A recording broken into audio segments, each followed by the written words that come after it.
Alrighty, welcome everyone to the first Wall Street Bets new video tonight for our first financial education series video. We have our special guest, Nate from Hoskin Capital. Nate, take it away, please. Great to have you. Thanks for being on the show. Hi guys, how's it going? Good to be here, Colin. Thanks for having me. Of course. So can you do us a favor? Just tell us a little bit about, just give us your elevator pitch of who you are and, maybe brag a little bit about why we chose you. Of course. So I'm the Chief Investment Officer for Hoskin Capital. It's my firm. We are brand new. We just started in October of last year, and we're a registered investment advisor that focuses entirely on impactful investments. So companies that are actively trying to make the world better, whether that's innovating or attempting to clean up a couple of the mistakes we've made in the past. I have been working in wealth management specifically for the last 4 years, something like that, working mostly with high net worth clients, so people with more than 5 million assets under management, and it sucked. I'll be honest. I liked it. I liked the idea that I got to do some portfolio management, got to work on a $100 million portfolio, but the thing I really like to do is working with people who are actually really becoming wealthy for the first time and really starting their financial journey. That's where I can add the most value. And so that's why I started Hoskin Capital. We're one of the only RIAs that doesn't have an investment minimum. And so we get to work with anyone. And that's been a really cool thing to explore. Yeah, that's super cool. I just realized that about you guys when I was doing some background information about you. And that's like, you kind of cater to the retail investor almost. That's huge. That's really cool. So we're super excited to hear about that. But as far as that goes, I guess a great segue into maybe talking about the just some of the basic forms of accounts that you use to invest or anything there. Absolutely. So I think this is actually a really common misconception for some people because they've always heard the word Roth IRA, and so they think like, okay, this is a different investment that I can use. But really there are, let's say like 4 main investment accounts that you can use. And so you have your regular brokerage account, which is taxable. If you invest $100 and it goes up to $110, that $10 is taxable. And then you have your Roth IRA and your traditional IRA. These are tax deferred. So this means that you won't have to pay taxes on them until a later date for their traditional IRA. But the Roth IRA is so cool, and that's why you hear so much about this, because you put money in after you've paid taxes on it, but then you never pay taxes on the growth. Period. And so you could invest 10 grand in there, and it could go up to 100 grand, and you can pull out all of those gains tax-free at retirement, which is pretty awesome. And then there are a couple other accounts that you can get through work, like 401ks, which are kind of like traditional IRAs. So you end up paying taxes on them later, but you get to use all that money to grow it as fast as possible. Interesting. So I think I was under the common misconception for a long time, and I'm sure a lot of our viewers would. I lost audio. Ooh. Can you hear me now? Sorry about that. Yes. And apologize to our audience. This is, running through some tough difficulties, but please just stick with us here. Anyway, I was just saying that, I was under the common misconception for a long time that Roth IRAs are just not even an account. And I think you kind of added some clarity to that. Is that just that's not just an account that I put money into and passively manage? How does that work? Can you just explain that a little bit clearer for me? Absolutely. So it's actually think of it as a shell, like a bank account. Mm-hmm. So you put money into it, and then you can pick what you want to invest in the Roth IRA. And so the Roth IRA itself is not an investment. You're actually investing in things inside it, and it just gives you that tax protection. So then you could go buy GameStop or whatever it happens in your Roth IRA. And that's not a recommendation from you, right? Just want to make sure. Of course, yeah. Because yes, exactly. Here at this channel, we want to focus on strictly educational investing strategy and learning about finance. Because, like Nate, you were trying to do so well, is extend a lot of this to the retail investor, and I love that. But moving forward, now we know a little bit about the Roth IRAs and stuff like that. As far as when I am investing, I want to ask kind of a 2-part question. One, how much should I invest? Should I invest my savings? And like, what kind of accounts would you recommend for the beginner? Absolutely. So first and foremost, you're going to need to have an emergency fund of some sort. You need to have the recommendation is 3 to 6 months of covered expenses in just a bank account, so not invested. And so that number changes for whoever it happens to be. Some people that number is really low because they have really few expenses. But if you have a family and a house, that number goes up quite a bit. Once you've taken care of that number, you can start to invest. So the next step is, if you work and your work offers a plan like a 401k or a 403b, you need to make sure you're contributing enough to that account to get the employer matching. So usually they will match like the first 3% of salary that you put in. So you have to put in at least that much money every year. Otherwise, you're just leaving free money on the table. Once you've taken care of that, you can think about a Roth IRA or a traditional IRA. So the Roth or traditional, you can put $6,000 a year. And then the 401k or 403b, you can put $19,500 a year. So for most people, that's plenty of money for retirement. If you can cap that out, you're doing really, really, really well. And so then we can talk about some nearer term goals. So if you have the goal of buying a house in 5 years or something like that, these are great goals for a brokerage account. So accounts that are not sheltered, but they also don't have any rules, like taking it out before retirement gives you a penalty. So once you have taken care of retirement and your savings, then you can put money into a brokerage account and invest that pretty aggressively to try to meet those short-term goals. So let me get this right. I just want to make sure I'm understanding you right. The type of account that you decide to open inevitably should depend on what your goals are with that account, whether it be retirement, whether it be a big purchase. So, okay, I think that's actually extremely helpful. On that topic, if you don't mind if I segue into another, this is talk of the town always. How do I, as a retail investor, decide what I should or shouldn't invest in? What stocks do I buy, you know? Absolutely. So there are thousands of ways. There is at least one investment company for each strategy, and everyone has a different secret sauce. And really, no one seems to get it quite right. But that said, some people can and do make a whole lot of money. And so when it comes to evaluating a stock, you have two options really, and you can use both. You have fundamental analysis, and then you have technical analysis. So fundamental analysis is looking at what the company does.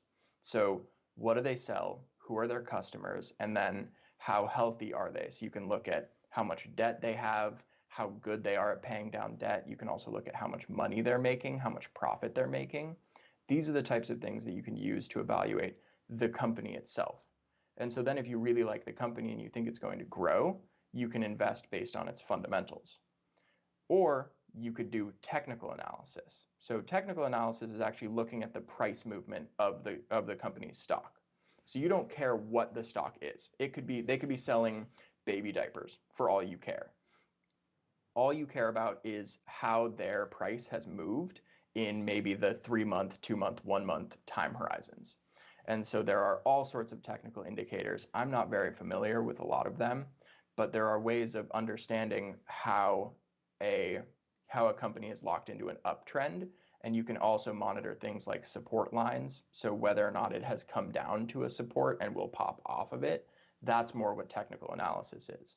So at Hoskin Capital, we actually kind of use both, because we first analyze a company fundamentally, because that's our main goal, is to make sure that we are investing in solid companies that we think will grow.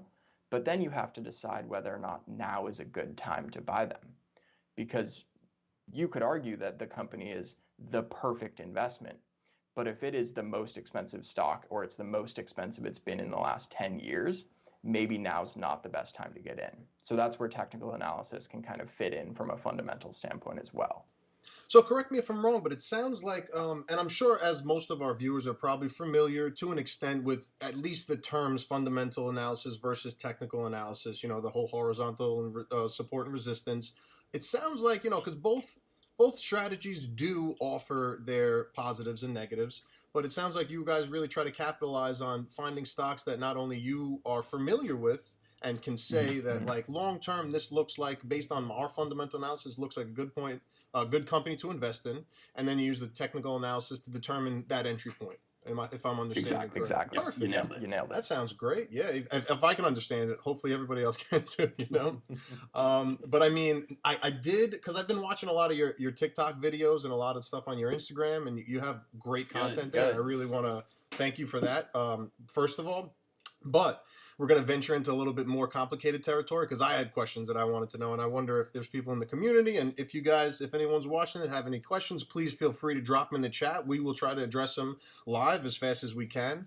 But I'm being a little bit rude right now, because I have so many questions for Nate that I need asked. So going off that, you did mention a bunch of things that professional investors use.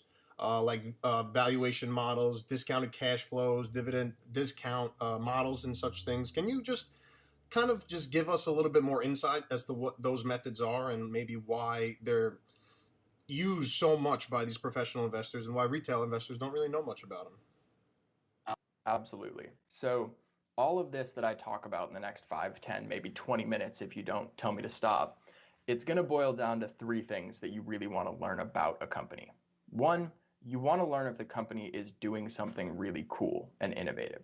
So if you look at a company and you see that they're doing something that you think that everyone needs, and yet no one has really picked up on that yet.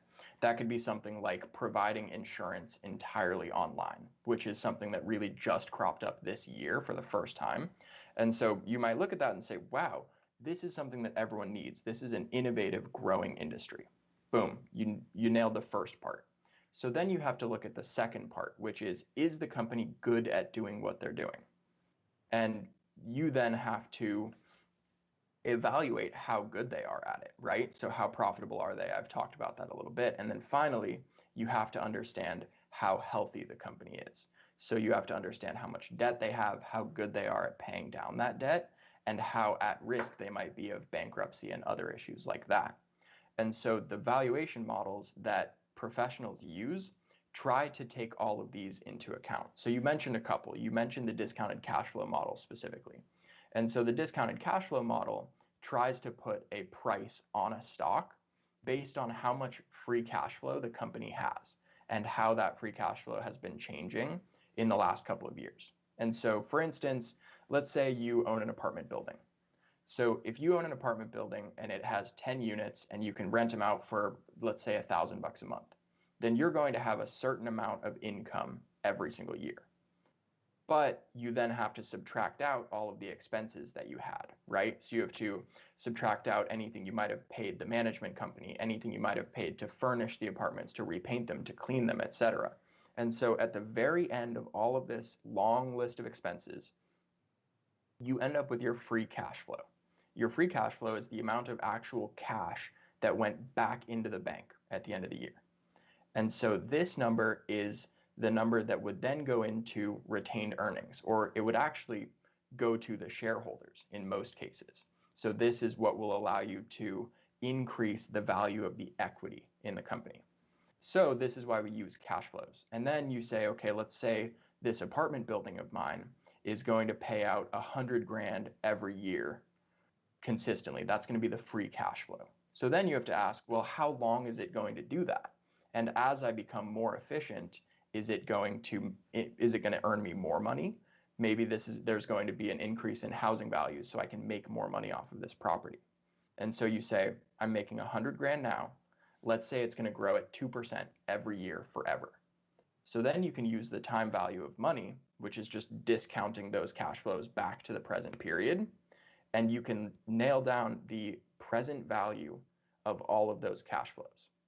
And then you can break that up into the little shares if it's a company that you're evaluating, and you can say, okay, the free cash flows for the rest of the lifetime of this company for one stock is worth $100, something like that. That's what professional investors do to actually put a stock price on a company. And so then you can take that number, $100, and you can go look at what it currently is. So let's say it's currently priced at $80. If you just did this analysis and you like all of the assumptions that you made, you buy that stock immediately, because all of a sudden you're picking up a $100 stock for $80. So that's the type of thing that they approach. There's another one called the dividend discount model, which I actually did on my TikTok, because it's really straightforward to do. Is that the one with IBM? I love I to do love it to just do it because just because it's easy. It's honestly not a great representation of the company because some companies just don't pay dividends and some companies will stop paying dividends. But if they do pay a dividend, you can just plug in the dividend discount model in like 5 minutes for the company and get an eyeball stock price and say, oh, well, this is just way off. Or for some of them, they pay a ridiculous dividend. And you're like, I would love to pick up this stock at this price just to collect the dividend. I don't care what the stock price does. I just like the dividend yield. Now, I think that's actually a really good point. Just to go into the next question, because I know early in my days of investing, when I saw a stock that carried like a very high dividend yield, I would immediately say, why shouldn't I buy that? Is that an automatic green light to buy a stock? Not necessarily, because the dividend yield has two components, right? The amount of dividend that they're paying, but then also the stock price. And so the stock might be cheap for a reason. It might be a garbage stock. And so you might be collecting a nice dividend, but you're going to be buying a stock that's just going to kind of slowly tick down over time, which to me is never a great option. The other thing to think about when you're looking at a dividend is that if they're paying out all of the money to you, the investor, they might not be reinvesting it back into the company to increase their growth by as much as possible. And so there's definitely a balance there. And you can actually look at that by looking at the payout ratio for the company. Payout ratio is the amount of the earnings that they actually pay out in dividends versus how much they retain for the company. Awesome. That's very useful. Thank you. Now, again, that brings into mind another probably topic that a lot of our viewers would be interested in. You've talked a lot about, Hoskin Capital's investment strategy, and we've also mentioned a couple times about trading and stuff like that. What is your definition or the difference between investing and trading, and how do I know which one's right for me? Absolutely. So personally, I think that intraday trading, so trading like a couple of times a day, that is real trading. And the goal there is to hopefully take advantage of really small price movements. And in the long run, when you look at all of those trades in aggregate, it ends up looking like gambling. It ends up reflecting the same sort of risk return profile as maybe going to the casino. And investing is a longer term endeavor. I like to think of investing as a 30, 40 year endeavor, preferably more like 200 years if you can leave some money for your kids. And so, in my belief, investing is really the best option for money that you want in the long run. Trading is an incredibly fun and engaging way to make money. Because that's what people do. I mean, people make money day trading. Some people don't, and I mean, there are numbers to support that it might be kind of hazardous to your wealth, but you can make money doing it. And especially recently, people have been making good money. And so for me, I don't day trade, but I will swing trade on the side just out of fun because I love looking at the stock market and I love getting an idea for how certain factors will affect a stock. And so I will do it just for fun, but I don't do it with money that I want to fund my retirement or that I want to use to buy a big house, something like that. And so that for me is the difference between investing and trading, is that investing is what's going to make you truly wealthy in the long run. You bring up a great point at the end of that, and you never like to trade, as you say, risk or gamble with more money than you are willing to lose. Great rule of thumb to have. Absolutely. And it usually goes right out the window as soon as you get hypnotized by those charts. So everyone watching, please make sure you are mitigating your risk, guys. Investing strategy, tried and true, right? I mean, it's great because you also mentioned that, especially this year, I think something, I saw a metric the other day, something like the most money in 1 week flowed into the stock market last week than at any other time in any other week in the history of the stock market, which is great because now we have resources like, Hoskin Capital, WSBN stuff where we really want to help educate that retail investor who has up until now been largely, they haven't had access to a lot of this information. So again, this is awesome. I can't explain to you how excited we are to have you here. This is great. And that brings me to another question. You mentioned gambling. Before you jump in, don't get scared out of the market. Like for anyone watching this, I think that I even kind of do it on my TikTok where I will post something like that where I'm like, more money flowed into the stock market in this week than any week prior. And people go, oh, it's a bubble. I'm not going to invest, or I'm going to buy puts, or I'm going to keep my money in cash. Don't. I would guess that no one in this stream right now is over the age of like 35. And so for you, if you buy in and then the stock market crashes 50% and you lose 50% of everything you invested, just buy more. Like you might see that loss for now. But if you take the stock market and you zoom out since 1960, the 2008 crash and the crash of 2001, where the NASDAQ lost 75%, are tiny little blips on this wonderful upward sloping line. And so the biggest thing you can do is just get in now and then get in more later when it's cheap. I don't want to misattribute a quote or anything, but I'm pretty sure it was Warren Buffett who was asked, when's the right time to invest? It's now. It's always now, right? And I agree wholeheartedly with that. Yeah. With that philosophy. The better time was 10 years exactly. ago. Exactly. Yesterday. Exactly. Right. Now, again, I'm sorry I'm chomping at the bit here to get into this, but you mentioned gambling, and ever since I've been super excited to bring it up, and I want to hear more about it from you. Project Veritas. What is this about? It seems really cool. I want to hear about it. Please tell me more.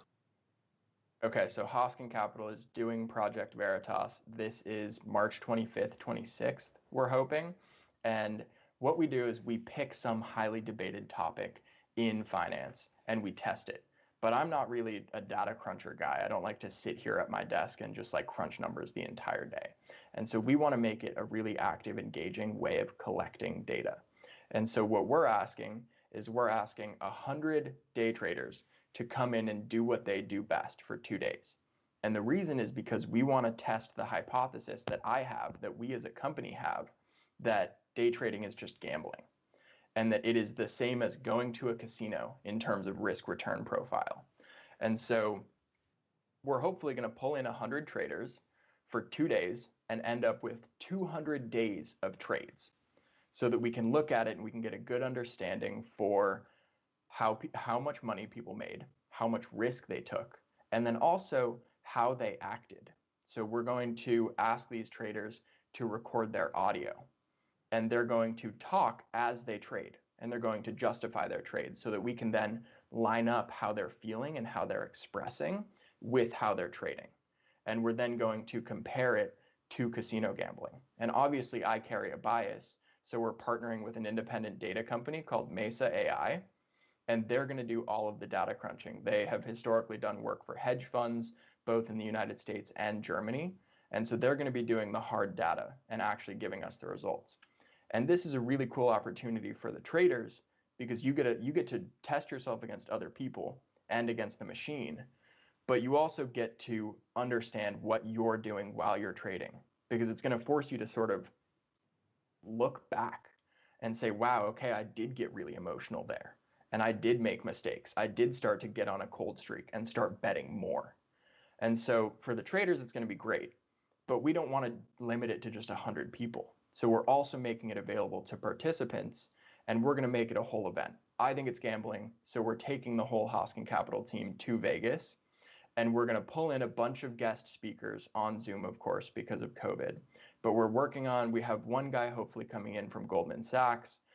We have another equity trader out of Germany. He works for a hedge fund there. And we're also going to pull in some equity researchers from a couple of boutique hedge funds in my area.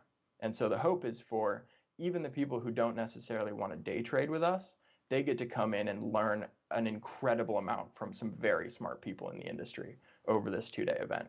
So that's it. That's my elevator pitch of Project Veritas. So how do let's say that I identify as a professional day trader. Let's say that, right? Mm-hmm. If I wanted to, would I be able to sign up for this event? Would I be able to just at least participate if I'm not good enough a trader to participate?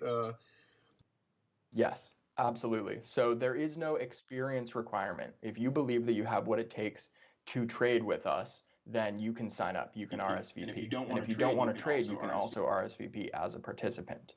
And so the website is hopefully, depending on how much time I have, going live by Friday. And so you can go to hoskincapital.com and it will have a link to Project Veritas. And so you'll be able to go and look, and you'll actually be able to read through our list of guest speakers. You'll also be able to see the house that we're renting, because it's hilarious and it's going to be a great time. And so then that will be the button that actually lets you RSVP and sign up. Gotcha. So just in case anyone is interested, there's going to be a link in the description to this video to hoskincapital.com, and you said that's where the link is going to go live there, right? Yep. Awesome. That sounds well. Good luck anybody who really tries to jump into that competition, because you'll be going against me. But I'm just kidding. You'll probably beat me. But talking about the inevitable mistakes that I make, what are some of the mistakes that you see traders making most often that just like, oh, you know you can correct, their easy fixes? Tell me some good ones. Absolutely. I mean, so the biggest one is emotions. I mean, I talked about it in the little write-up that I did for the Reddit, where sometimes you will get burned so hard and you just won't trade after that. And you'll be like, I'm done. I'm terrible at this. I lost 50% on that trade. I'm never touching it again. And that to me is the most gutting mistake, because now you're sitting, you're accepting that 50% loss. Like, day trading is work. You got to pay attention to that. You got to put in the time to understand, and you have to be willing to, once you lose, go earn it back inch by inch. And so that's the biggest mistake that I always see. The other one is trading emotionally. Honestly, there are some days, like I spent a good amount of time actually day trading, especially when I was in college, because I was just having so much fun doing it. And there were days where I just wouldn't let myself look at the markets because I was emotional for some other reason. And it was changing my sentiment around how I would have traded. And I knew that I had to be stone cold if I was going to be actually putting money on the line. And so that is the second most important mistake that I see people make.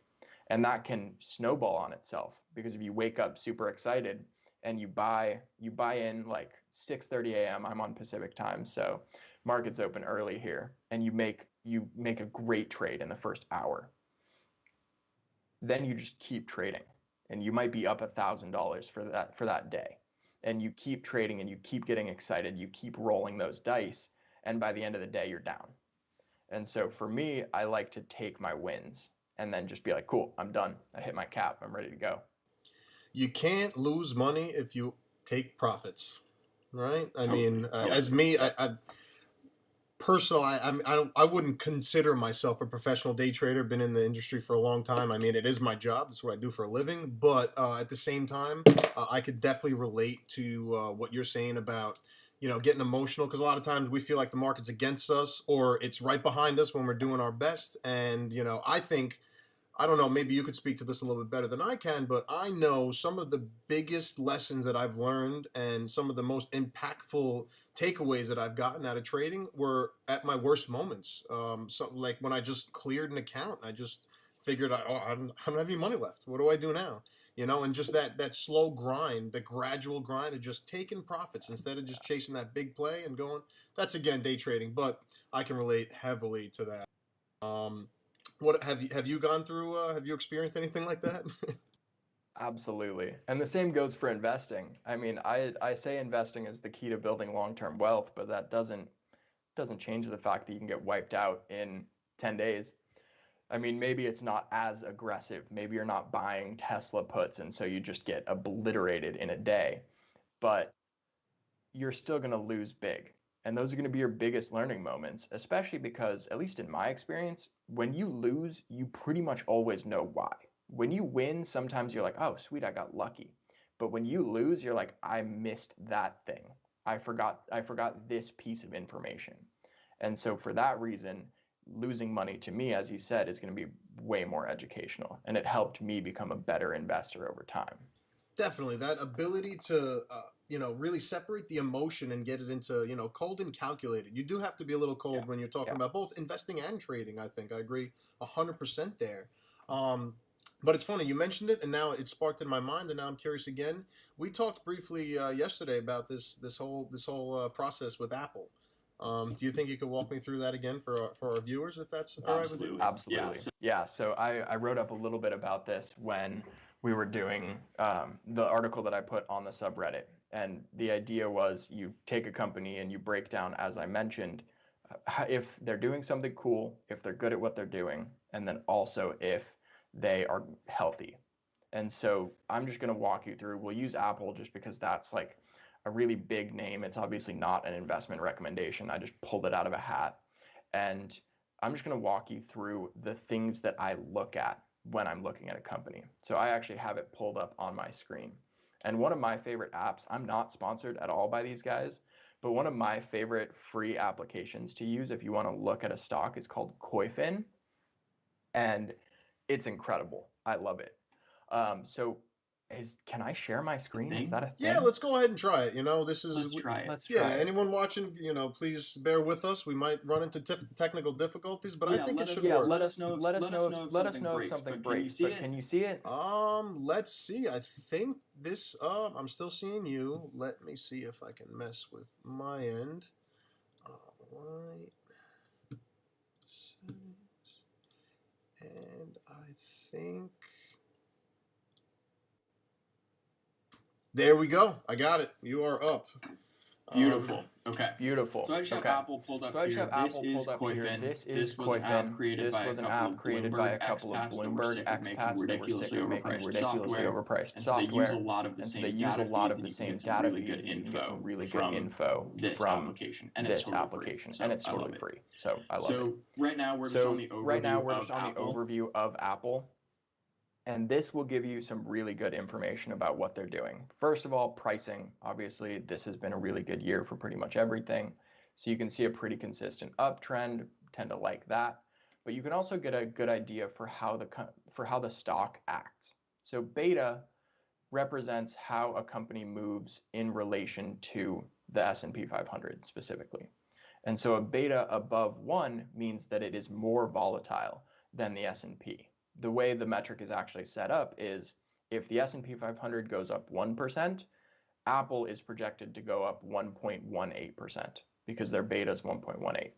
So these are a couple of things that I look at just to gloss over Apple. Then we can get into the actual questions. So then I look into the description to figure out if they're doing something cool.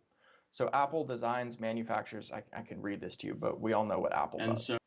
And so they do a couple of things that I want to point out, though, that I think some people don't really consider when they're thinking about Apple. So Apple Music and then Apple TV. These are things that I think people don't really consider when they think of the auxiliary services that Apple provides, because they just think smartphones and MacBooks and iPads, I guess.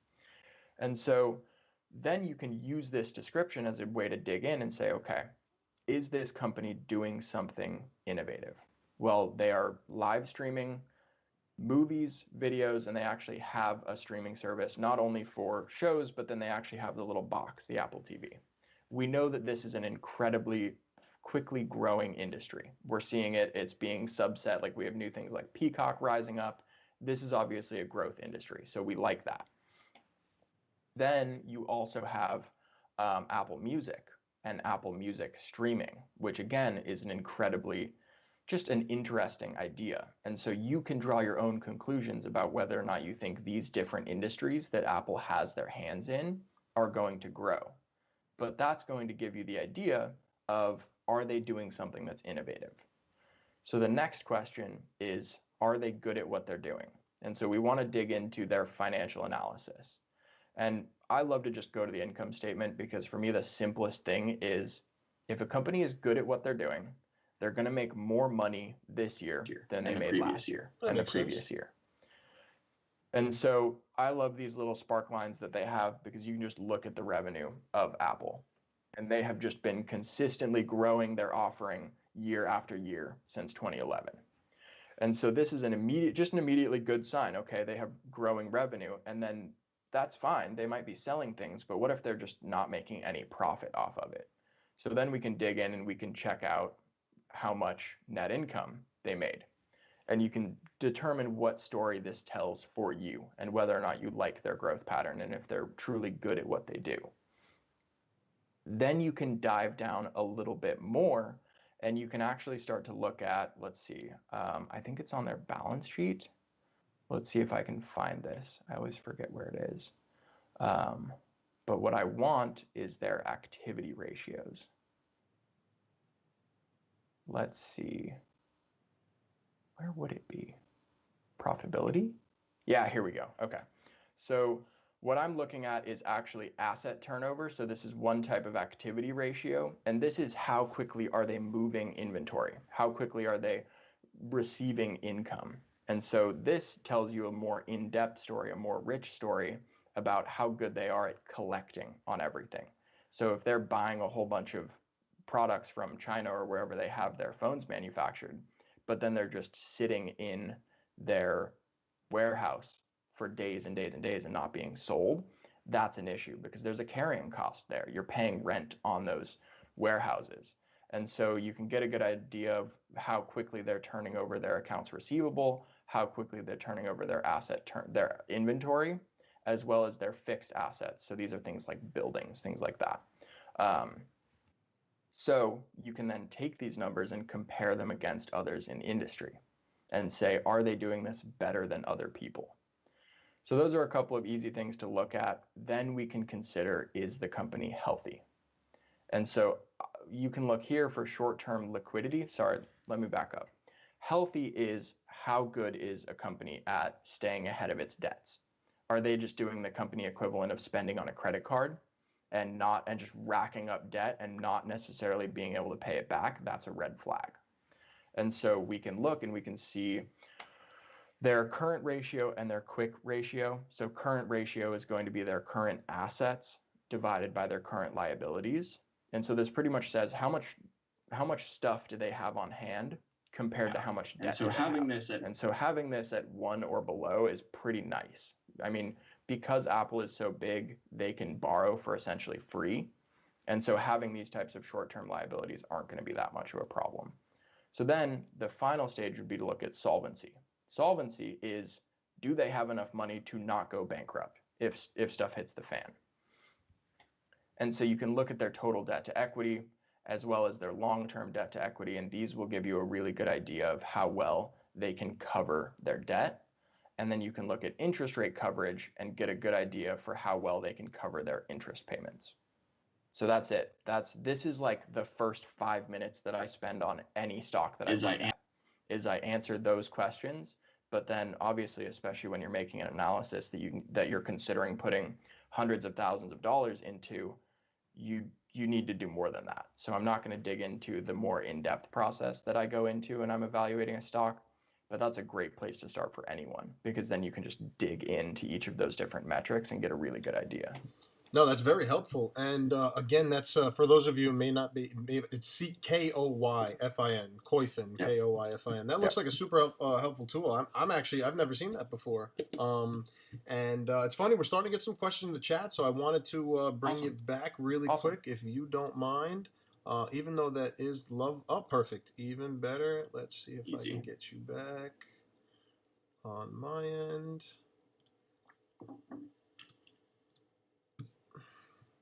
There we go. Perfect. All right. So, first and foremost, I'm surprised I haven't asked this question yet. What do you do to become a fund or an IRA? Or an RIA, I'm sorry. Oh man, you do so much paperwork. That's all it is. That's the only thing that separates me from the retailers. No, I'm kidding. Obviously, we have to sell our investment strategy and we have to prove that we're really good at what we do. But the thing that I did to make Hoskin Capital an RIA is I registered us with the state of California, which is where we are. And so you go through the process of proving to the state legislator that you are a real person, that you have a real business intention, that you're going to act in that you are morally and legally going to act in the best interest of your clients, and that you are in no way defrauding anyone. And you have to prove this in writing across like 6 different documents. And so these are called like your Form ADV. If you ever are looking at an investment advisor or someone is trying to give you investment advice, ask them for their Form ADV because they have to have it. And if they don't, I was actually just laughing with my co-founder because we found an Instagram page that was like 100% success rate, making over $100,000 a year. Like, I'm killing it trading Forex. Follow me to learn more. And the entire page breaks all of the very set rules of an investment advisor, because you are not allowed to get testimonials. You can't have someone saying like, I made $1 million with this person, they're the best. And then you also can't give investment advice without disclosure first. And so that's what we do to become an RIA, is we create all of those disclosure documents. And then when we work with someone, when we actually do business with someone, they get all of those before we even have the conversation about their investments or their accounts. As an RIA, do you have access to information or anything else that really has a big influence on your patterns as in investing or trading that maybe the retail investor doesn't have? Not necessarily. So money buys data aggregation. Remember that. You have access to the same information that any hedge fund trader or anything like that has. The thing is that you might not be able to spend the money to actually get it onto your computer screen or into your brain. That's the big comparison. And so some of the bigger hedge funds, especially the ones in the coal and the farming industries, will send people to the mines, and you will go walk the mines and you will see how much coal is coming out of the mines. And so you can't really pay for that. And we don't get that. We don't have analysts going out and doing that type of research. But you can access most of it. And so the biggest thing that I talk about on my TikTok and am trying to really teach people is find the ways to aggregate your data. Because you just have to be as good as the hedge fund manager at pulling out all of that different information from the sea that exists. And so, I mean, just to plug another website, because apparently I'm in the mood to create, hopefully, yeah, really it's just for education. Again, I'm not sponsored, but there's another website called NetVibes. And NetVibes just lets you pull in the RSS feeds from all sorts of different news sites and put them on one page. And so then that's something that even I use. I mean, I pay for a data aggregation service like that is provided to RIAs exclusively, and I still use NetVibes because it lets me see what is going on around the world on one page and what's showing up in the news. And so your job as a retail investor is to do all of the grunt work that allows you to get that information. It all exists. I don't have access to information that you don't have access to. I can just pay other people to go get it for me. And so you have to do it yourself. Yeah, that was the. I'm happy you brought that home. I was trying to lead you there, and you took it perfectly, because that is, I think, a very common misconception, especially now that there's such an influx of traders and people becoming invested in the financial markets of the world, is that they think we're at such a disadvantage, and that's another reason why we're doing this channel. And thank you again for the 10th time. I'll say it again. I don't care. This education is super helpful for those first-time investors, traders, anybody who just wants to gain financial education. That's what we really want to provide. And again, all those links that you're dropping, we're going to do our best to get those into the description of this video. And worst case scenario, obviously, you'll be able to find it on Hoskin Capital, any of his social handles, which will also be linked down in the bio too. And I highly recommend it, guys, because he's got some good content. I'm not gonna lie. It's good. I'm glad. Good. I'm glad. I actually just posted a video because I was talking about how worried I was that I was scaring people out of the market, and so I just provided the counter argument to why I think the stock market might be in a bubble. Well, here's the other option. Oh yeah, definitely. I mean, it's the what a time to be alive.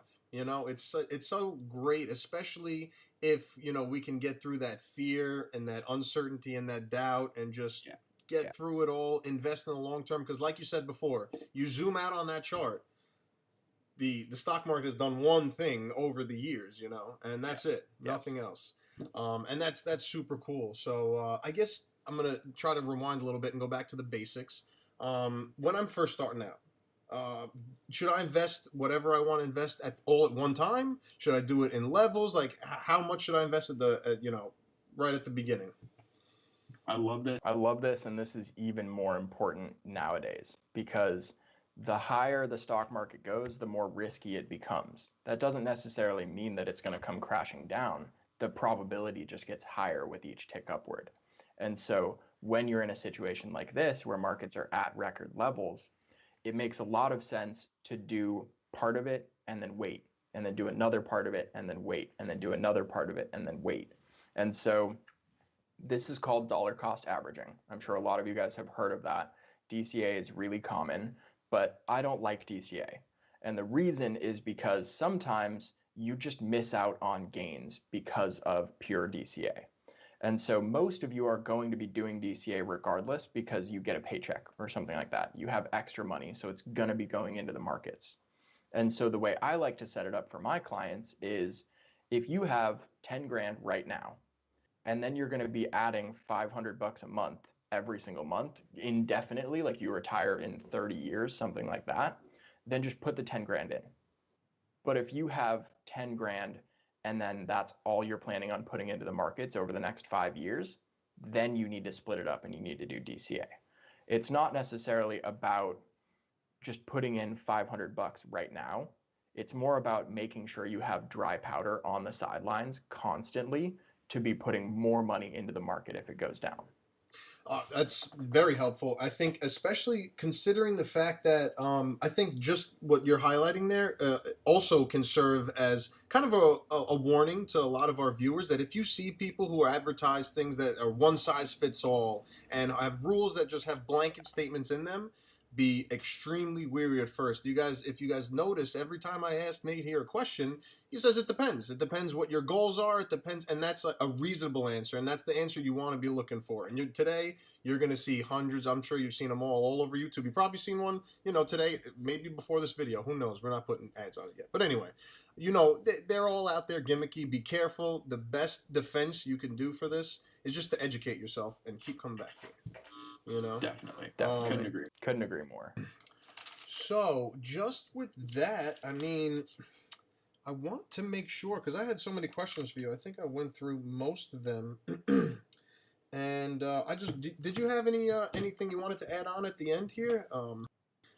We do have, I think, one or two more questions in the chat, but before, actually, you mind if we just get into that real quick before we? Let's get into those, and then I'm happy to talk a little more after. Perfect. So one of the questions we have here, it looks like, do hedge funds have social software, or is there any software that, Nate, that you would recommend for charting or in general? So for charting, I mean, my biggest recommendation is Koyfin for pretty much all of those. Like if you're going to be charting, if you're going to be analyzing, that's a great one-stop shop. Hedge funds don't provide anything different, mostly because they don't have anything different. And if they do have something different, it's some crazy hyper-complex algorithm that is written in ancient Greek to anyone except the people who actually wrote it. And so it wouldn't do you a lot of good anyways, and it's protected under intellectual property. And it probably underperforms the market, to be honest. I think if you're looking for recommendations on where to look in terms of charting, look at Koyfin. I know a lot of people recommend FinViz. I haven't looked into it very much. I think that's more of a screening application. And then if you want to get into, like, if you're doing something technical, and you want to put in support lines or anything like that, that's all handled by Koyfin. So I think you should be pretty set there. And as you showed before, it does have that the fundamental analysis aspect too, which is super cool, because I'm sure a lot of our viewers today are very familiar with like TradingView or Thinkorswim's charting platform, or you mentioned FinViz. I think you're correct. I'm pretty sure that's like a screener software mostly. But I mean, any of these, the one resounding similarity there is that just, wealth of information. Don't get discouraged when you open up TradingView, when you open up Koyfin and see all these charts, numbers, everything. Just take it step by step. I'm sure you can find. Another thing, do you have any recommendations as far as like very basic education that's accessible to any of our viewers that you might recommend right off the bat? I know that's kind of putting you on the spot. But Honestly, I love TikTok. TikTok is socialized education. Like, you can train your algorithm to give you the education that you want. And so if you like the videos, like if you go to a page of someone that you really like that gives financial advice and you like their videos, the algorithm goes, oh, he or she likes them. And so they will show you more of that. That's a great place to start for free. It's easy. The other thing I, to this day, absolutely worship is Investopedia. I will just go on Investopedia and get lost. Like, I'll look up one specific thing, and then, Milo, stop. Please excuse the dog. Now that he's made his presence known. He has to be featured. Oh, please. So this is Milo. He's my little brat dog, and then I have another one that is Autumn, and this is my other little brat dog. Stop it. Stop. That's amazing. So where was I? I don't even know. I'm so distracted now. That was beautiful, by the way. I love that. I got distracted by dogs, as I always do. I think I was talking. Were we talking about charting data? We were talking about education, basic education. Investopedia is incredible. Just start there. Like, I use it. It's usually the first thing that pops up when you Google something, like what is the PE ratio or something like that. Investopedia will be your first, and they do everything. Like, you could probably learn to file your income taxes on Investopedia. And then you could also learn how to be a portfolio manager on Investopedia. It's incredible. So that's going to be your free options. And then we're actually hoping to offer a couple of courses through one of our partners, which is called udaptive.net. And they do a couple of really cool courses now that are a little bit more on the statistical and analytical side. So if you have any interest in quantitative finance and actually using things like probability theory to evaluate a stock, I think those things are really cool. Udaptive is a good resource there, and hopefully we'll be coming out with something. And our goal is to offer all of those for free. So hopefully as that all continues, you will see more Hoskin Capital labeled courses. And then if you want to get into paid stuff, I don't really have anything that I love that's paid, unless you want to learn to code. Like, if you want to learn to write Python or something like that, specifically for stock trading, then DataCamp is a great option for you. So DataCamp is one of the paid services that I used. I pretty much exclusively learned Python through them. And then, yeah, for how to invest, most of them are pretty gimmicky. Like, everyone's trying to sell their course. And so you're going to be getting the same information recycled. And again, you're just paying for data aggregation. You can go out and get it yourself. And I would highly recommend doing that instead. Oh, yeah. The onus of due diligence is on every single person, right? I think a lot of our viewers are very familiar with that old DD, right? Or probably unfamiliar. Hopefully, soon to be familiar. Or lack thereof. We'll see. Exactly. But I mean, we are kind of creeping into the final minutes of this. Is there any points that you wanted to bring up that we haven't been able to cover yet? I know I talk a lot, so I wanted to give you a chance to kind of get less licks in there. Well, I mean, I understand that a lot of you guys are coming from Reddit, and so I think you have to understand that Reddit is an incredible tool if used properly. There are CFA licensed people on Reddit. Like, the CFA is the Chartered Financial Analyst. Like, there are incredibly intelligent people on Reddit. And if you post and you gain information from Reddit, that is not inherently a bad thing. But like all social media, Reddit is very emotional, which, as I've mentioned, doesn't really overlap well with stock trading or stock investing. And so, I mean, I built a screener actually to go find all of the names that people were talking about on GameStop, not on GameStop, but on Reddit. So there is value there. But once you find a name on Reddit that you like, go and look at it in Koyfin. Go and do all of the things that you would do to do your due diligence, because that recommendation might be the best recommendation that anyone has ever given, hedge fund or not. But you don't know that until you do your due diligence. And you should never take that recommendation on faith from someone whose username is, I won't even get into it. So you're saying that completely unsolicited information from random internet strangers isn't always reliable? Weird, I know. It's funny because you did mention it, and I do want to kind of nail this point in a little bit. Reddit can be a very overwhelming place, but like you did say, funnily enough, if you do your own due diligence on Reddit and find those people who actually have the knowledge, who actually have the the experience to really help teach, because there are a lot of people on there who actually do want to do what we do. They just want to teach others, because this isn't a zero-sum game, right? We could all win, right?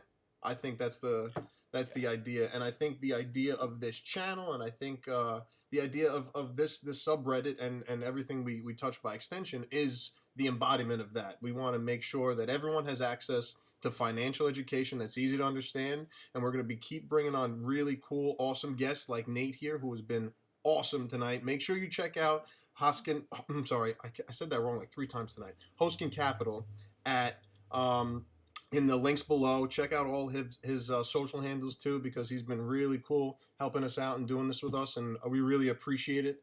And we want to thank you for your time, Nate. It has been awesome. Of course. Yeah, this has been an absolute pleasure, Colin. Have a great rest of your day. Thanks everyone for coming. Thank you, guys. And everybody, don't forget to make sure you drop a like, drop comments. If you want to see anything else, we're gonna be working on getting a lot more content coming out in the coming months and weeks and whatnot. So let us know what you want to see. Make sure you like, make sure you subscribe, ring that bell. I hate saying it, but you know I got to. And of course, stay healthy, stay safe, and stay educated, guys. Thanks again, Nate. I hope you have a great night. Cheers. Everyone,